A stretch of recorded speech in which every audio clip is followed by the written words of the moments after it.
Hey y'all, it's me. And this is part 5 of So I Married a Con Artist. Now, I'd first like to apologize. I know I promised part 5 yesterday, but two things. First, yesterday was a very trying day for me, and I'm going to make a video about that after I post the So I Married a Con Artist content. But second, I didn't realize how emotional I would get sort of trauma dumping and reliving all of this stuff from my past. So even though I really wanted to put this one out yesterday, I just wasn't emotionally ready. And I think that it's important that I am emotionally healthy and happy when delivering these messages. Because in fairness, when people are overwhelmed or tired or stressed out or hurt, it always comes out as anger. And then I'll seem bitter and rude and mean instead of empowered and emboldened and free.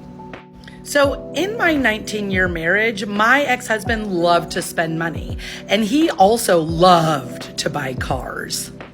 And it didn't really matter what our financial position was. He had to have a really nice car.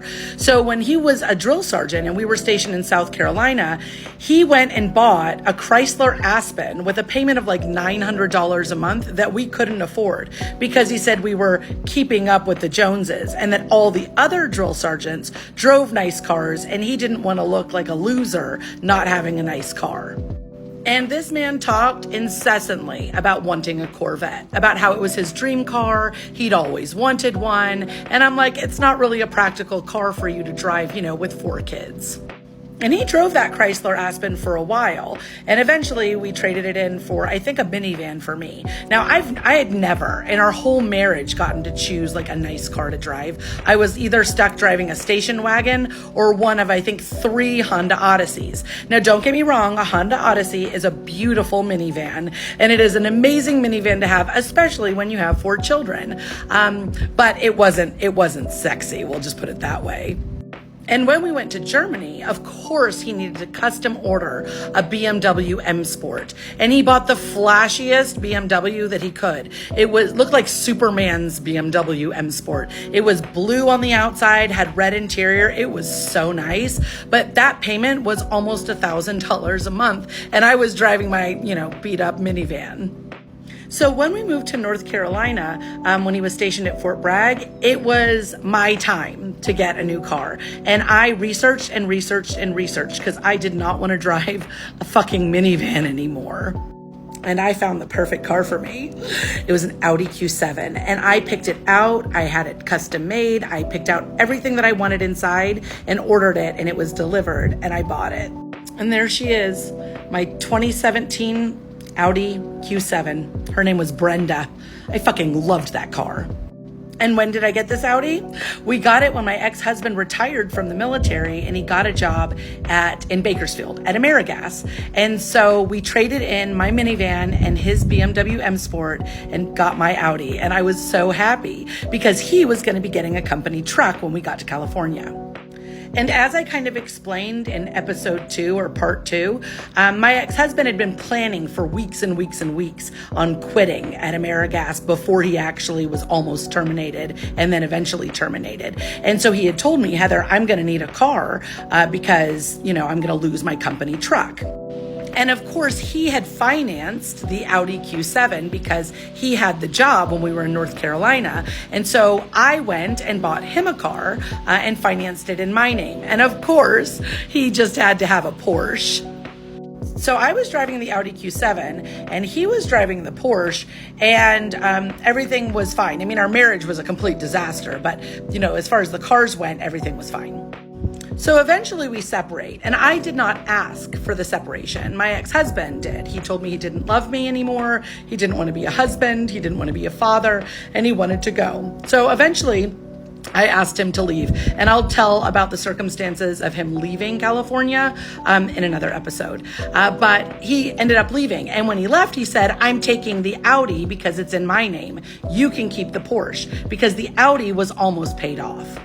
And even though that Audi was my dream car, I told him just take it. I just wanted him to go. And so he took the Audi and left. And then I took the Porsche, which was not practical for a family of 5.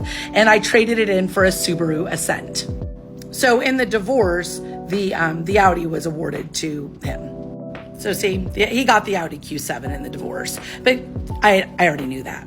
And I got to keep my brand new Subaru. We got divorced in 2020, and I bought a 2020 Subaru Ascent and the 2020 Hyundai Elantra that I had bought for my son. So since my ex-husband is now separated and getting divorced from his third wife, she and I have become quite close. And we were chatting a few weeks ago, and she was telling me about the Audi and what happened with it. And she said, oh yeah, it's really scandalous. And I said, is that so? And she said, oh yeah, it had all kinds of problems. And I said, oh really? And she said, yeah, it was breaking down and stuff. So we took it to Santa Barbara Audi and got an estimate to get it fixed. And to repair it was like $8,000. So my ex-husband tried to sell it to the Audi dealership, and they gave him like a quote of what they would, pay him for it. And it was almost nothing. So he declined. But what I find curious is that a couple weeks later, during a heavy rainstorm, my ex-husband was involved in a single car accident with no witnesses that totaled the Audi and ended up getting him an over $30,000 payout from USAA, the military credit union. And of course, I can't prove that he committed insurance fraud, but it is certainly curious, wouldn't you say?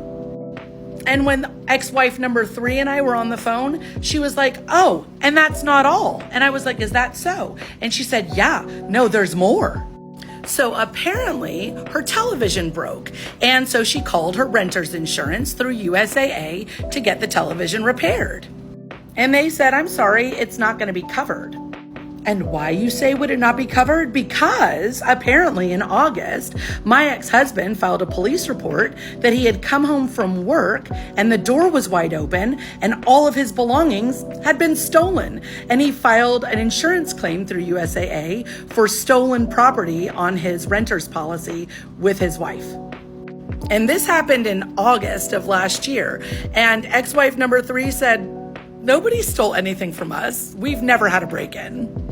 And they said, well, there was a pretty hefty payout, like over $10,000. Now, I don't know for sure whether he actually committed insurance fraud, but it is curious that a person that was living in that house in August said that there actually was never a break-in and that he's the only one who knew about this supposed break-in. And some of the items that were on the list that were stolen were still in the house. But that's okay, because ex-wife number 3 and me may have already alerted USAA to this potential fraud issue. Oh, and he's under investigation. But what car did he purchase when he totaled the Audi?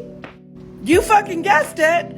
He got his Corvette. And he was so pleased with himself, he took a child on a test drive somewhere. I don't know. I didn't want to show the kid's face because, privacy and all. But hey, you finally got your Corvette, huh, Kev? And now he weaponizes the fact that he doesn't have a car that's big enough to seat his children as a reason to not see them. So over the summer, I asked him if he wanted to take all the kids for Father's Day and his birthday, which happened to land in the same weekend on the same day. So he had said yes, and then he told me he couldn't fit the kids in his car and asked if he could borrow mine. And of course I said no, because duh. And this is how he reacted. When I told him, I'm sorry, you're going to have to figure out your own vehicle, like get an Uber or rent a car or borrow a car from a friend, he said, how about you go fuck yourself? So nice. And then I said, you just have no control and it chaps your ass. And he's like, I'll see your sorry ass in court. But as you can see, like he can't spell and he gets real riled up real quick. And then he said, like I said, you're a piece of shit and always have been. You're low class slut whore. You fuck anybody, go fuck someone and feel better about yourself. And anyway, it just goes on and on. He just says the nicest things. And I laid it out for him. I'm going to move over to the side you can pause to read.